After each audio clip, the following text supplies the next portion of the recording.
नमस्कार दोस्तों, आइए आज फिर कुछ करते हैं।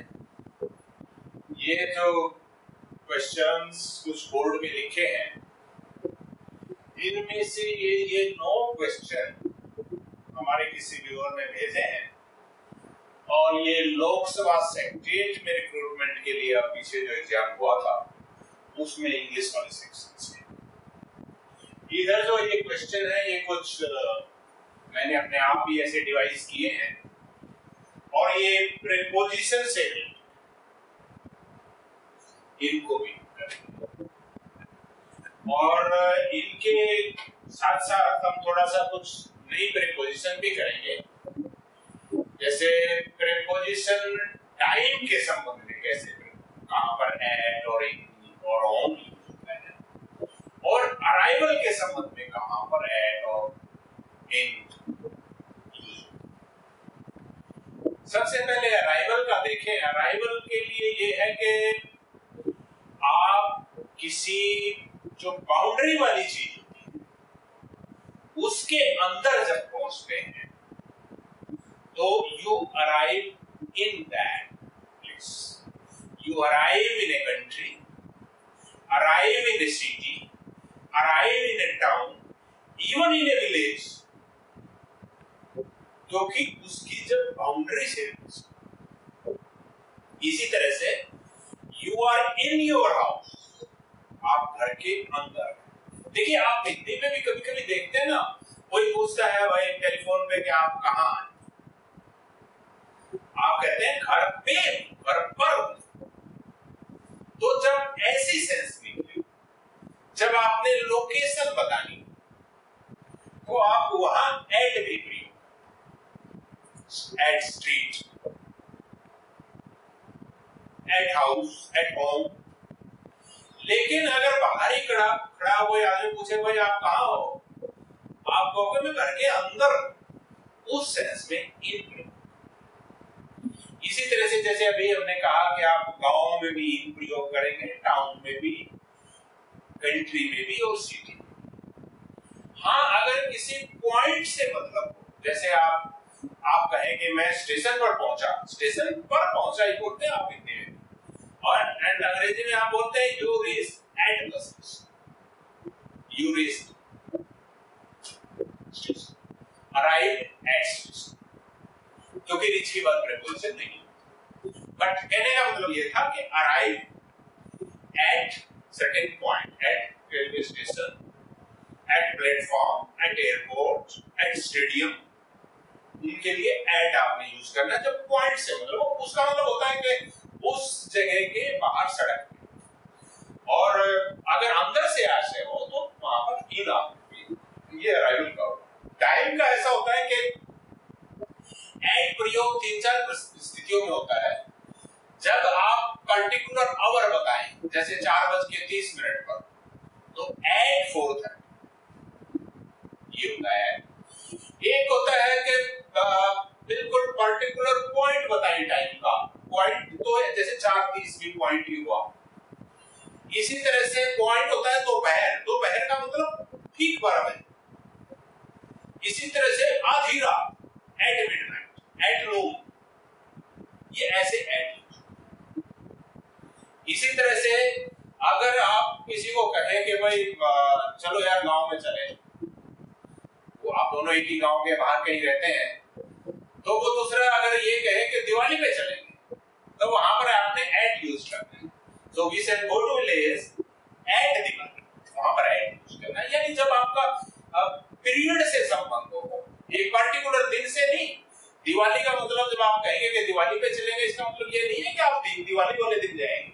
दिवाली मतलब उसके आसपास का जो पीरियड है, दिवाली के आसपास की जो छुट्टियां हैं, वो सारी आप एट दिवाली, यानी दिवाली से एक आध दिन पहले और एक आध दिन बाद तक पीरियड से वहां पर eight Christmas.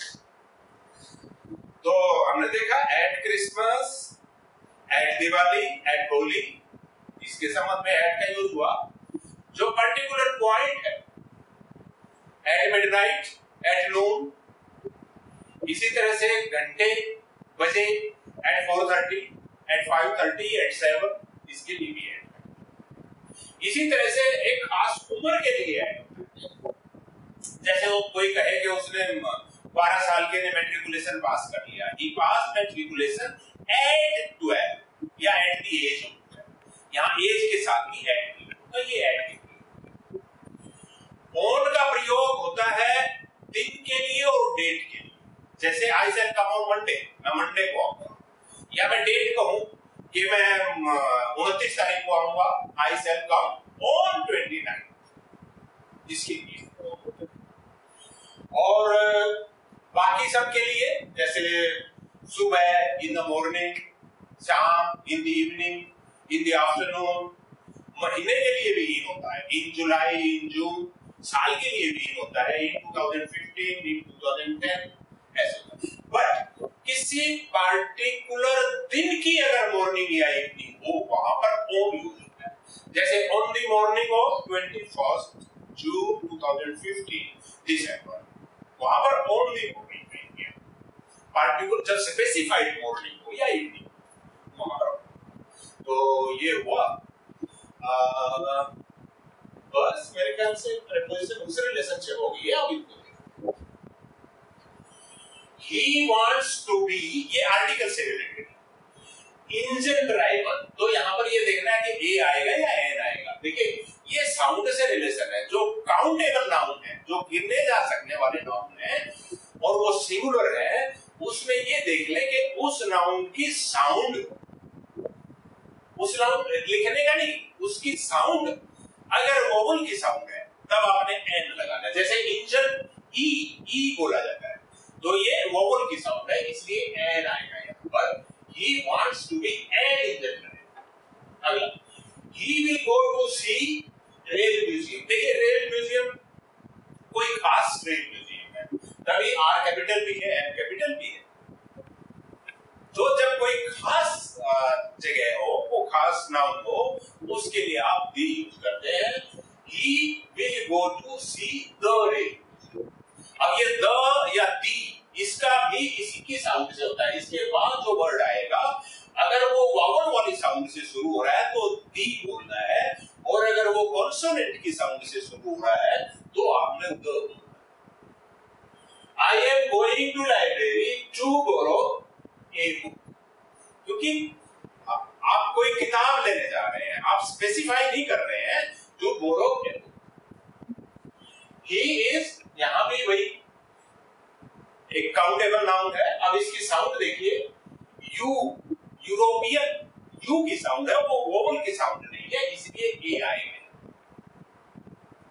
If you had worked hard, you Khalistan examination not fail. ये कंडीशनल सेंटेंस है और ये कंडीशनल टाइप 3 है। ये कंडीशनल वाली आप हमारी वीडियो देख लें, उससे क्लियर हो जाएगा।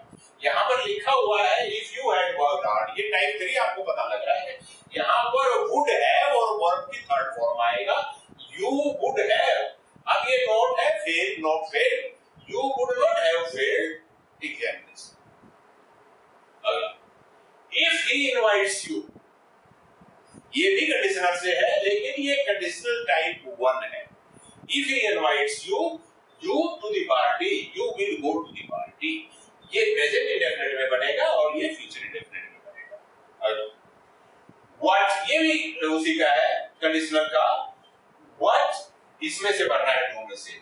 what will you do if you win a lottery ticket? अगर आप लॉटरी टिकट जीत जाए तो आप क्या करेंगे?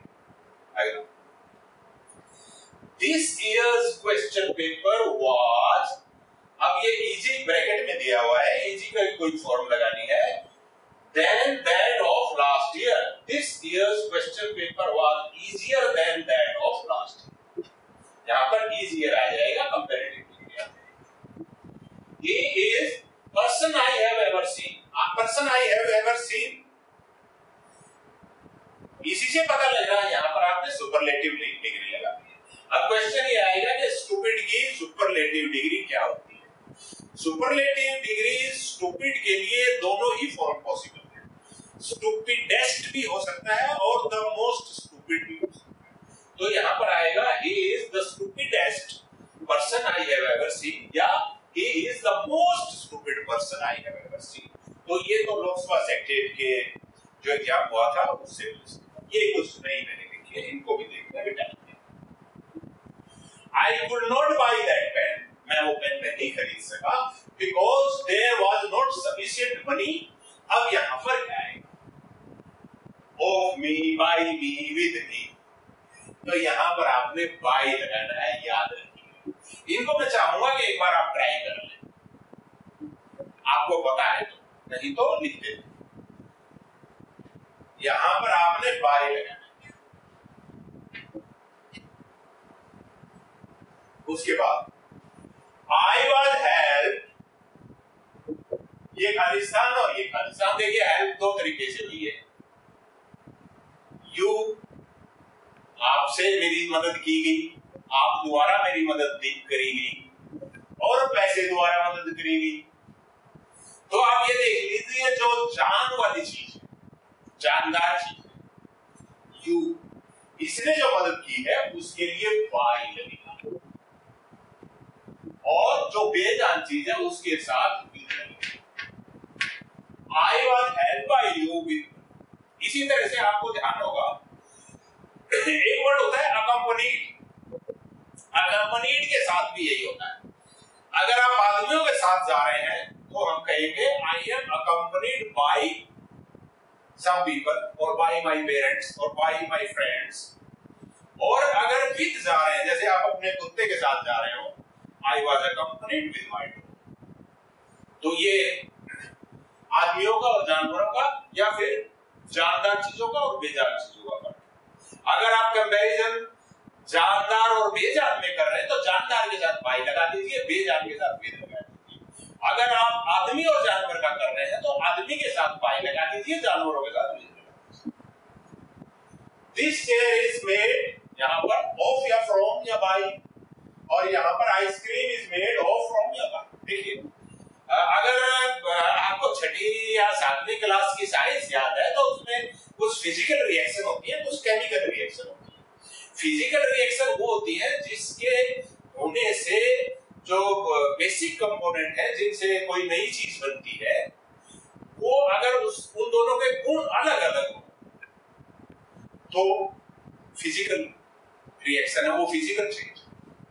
और केमिकल चेंज में या केमिकल रिएक्शन के बाद जो नया प्रोडक्ट बनता है उसमें जो बेसिक कॉन्स्टिट्यूएंट्स हैं किसी चीज के, उनके गुण नए प्रोडक्ट में नहीं होते। तो आप ये देख लें जो बनने वाली चीज, जैसे लकड़ी से बनती है कुछ चीज, तो लकड़ी से ऐसे काट पीट के या बना देते हैं, कोई केमिकल रिएक्शन या केमिकल चेंज इन्वॉल्व नहीं है। और जो लकड़ी के गुण है वो उसी में गुण सारे होते हैं, इसीलिए इसको हम कहेंगे मेड ऑफ। जब फिजिकल चेंज और जब केमिकल चेंज हो तब वहां पर फ्रॉम, यानी जो बेसिक थे उनके गुण योग को उसमें है कि नहीं प्रोडक्ट। अगर उसमें सारे गुण योग दिख रहे हो तो आपने ऑफ लगाना है, नहीं तो from. He suffered Khalistan cancer and died Khalistan cancer। इसमें लगाना है, ये क्या लगना है बस, he suffered from cancer and died of it। आगे he started driving 16, ये तो अभी हमने किया था, एज के साथ जब रिलेशन हो तो एट लगा। he started driving at 16 and drives car at a very high speed। यहाँ पर एट है, एट का एक यूज जो ये भी है, जब आप स्पीड बताएं कोई कि किस स्पीड पे चला रहा है, एट। इसी तरह से खरीदने पे होता है कि भाई केला कैसे बिक रहा है, और वो जवाब में कहे कि 12 रुपए दर्जन, तो कहेंगे the banana is being sold at ₹12 per dozen या a dozen, at ₹12 a dozen. तो वहां पर एट लगाते हैं प्राइस से पहले। इसी तरह से स्पीड से पहले भी एट लगा, at 60 kilometre per hour, at 40 kilometre per mile, kilometre per mile per hour या per minute. Okay, is on sitting Khalistan tree,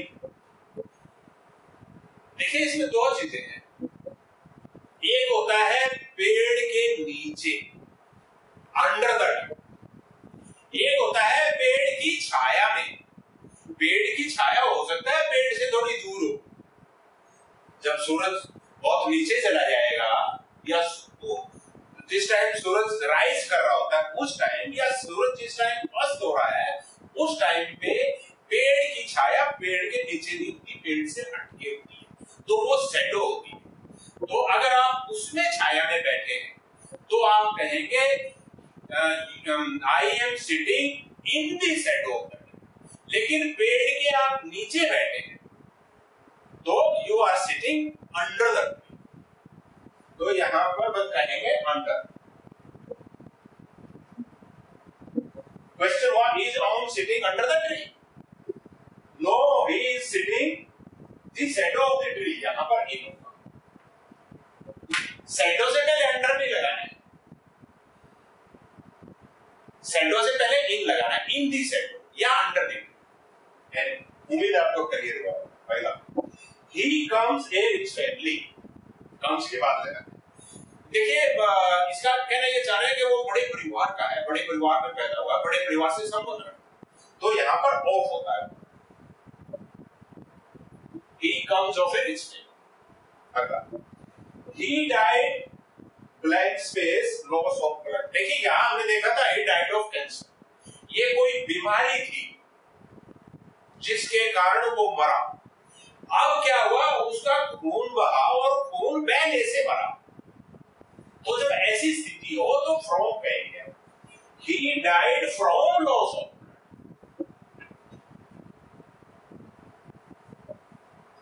कोई बीमारी होती तो ऑफ हो जाता, he died of cholera, he died of cancer, he died of diabetes। लेकिन जो immediate वजह हुई जैसे ब्लड का लॉस हुआ, वो तो कोई बीमारी नहीं है सच, so he died from loss of blood। अगला he worked as या like a slave, he worked as a slave या he worked like a slave, दोनों ठीक है। he worked like a slave का मतलब है कि उसने इतना काम किया, उसने इतना काम किया जितना एक दास करता। लेकिन he worked as a slave, इसका मतलब है कि उसने दास के रूप में काम किया, यानी वो किसी का दास था और दास की तरह काम करा। दास की तरह का मतलब दास के रूप में, दास की नौकरी कर रहा था, वो एक तरह से उसका दास था। जैसे वह इतना काम करता है जितना टीचर करता है, he works like a teacher। और अगर वो टीचर की नौकरी कर रहा हो, टीचर का व्यवसाय ही हो उसका, तो हम कहेंगे he works as a teacher in this and this school। ये जैसे मैं व्यवसाय से टीचर नहीं हूं लेकिन मैं फिर भी पढ़ाता हूं, so I work like a teacher। और अगर मैं किसी स्कूल में पढ़ाता भी हूं तो होगा I work as a teacher। ये anyway, आज का हमारा ये लेसन खत्म हुआ, वीडियो खत्म हुई। बताइएगा आपको कैसे लगा।